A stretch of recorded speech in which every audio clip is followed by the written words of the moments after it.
COVID-19, there has been a rise in suicide rates. With that, therapy had become the need of the hour.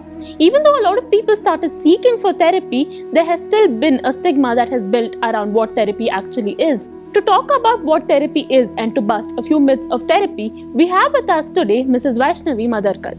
She is an integrative trauma therapist and a counseling psychologist. She runs her own private practice called Beyond Superficial.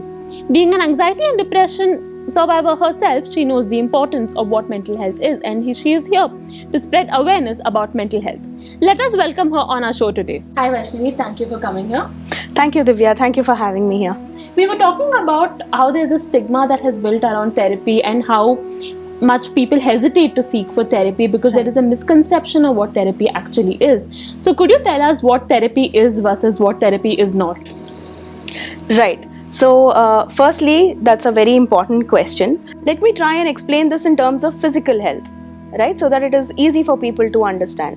When somebody has a physical ailment, or even if they are just feeling under the weather, they seek help to get some kind of relief, and so that the symptoms are easier to manage, right?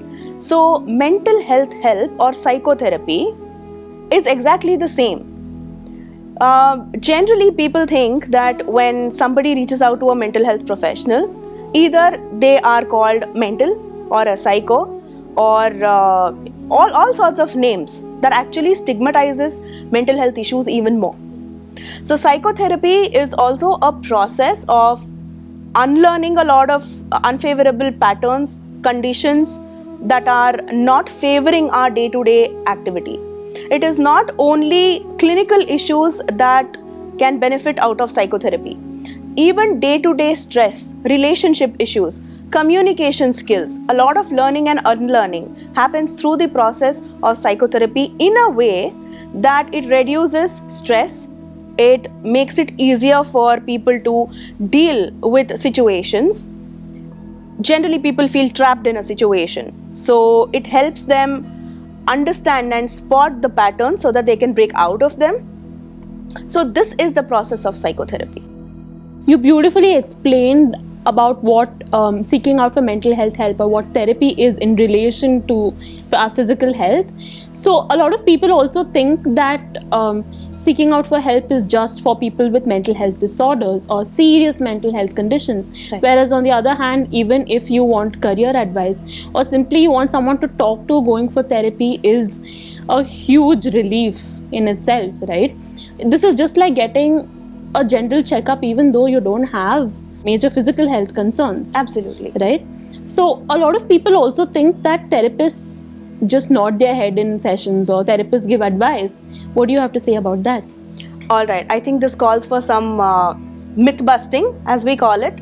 So let's shed some light on certain myths of psychotherapy and mental health help. So we, especially as psychologists, we have heard this a lot. People have this feeling or this idea that we charge only for talking. Psychotherapy is definitely called talk therapy, but it's just not limited to talking. If it was only talking, then why need psychotherapy in the first place? So psychotherapy is a strategic, formulated, structured and evidence-based scientific process to deal with mental health issues. Coming to myths now, people feel that we hypnotize people. We just talk to them, we just say, I'm so sorry this happened to you, please take a deep breath. And people feel that we are only and only going to suggest meditation.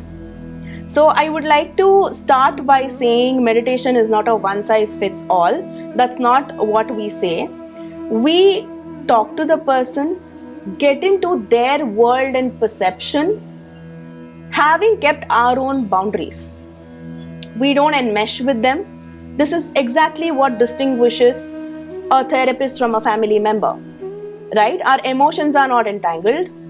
We are conscious about what we are saying. We are looking for certain things that normally people might not look into when they are not psychoeducated. We spread psychoeducative awareness. We let them know what exactly it is. And then we look into something clinical. We screen them. We screen their behavioral patterns.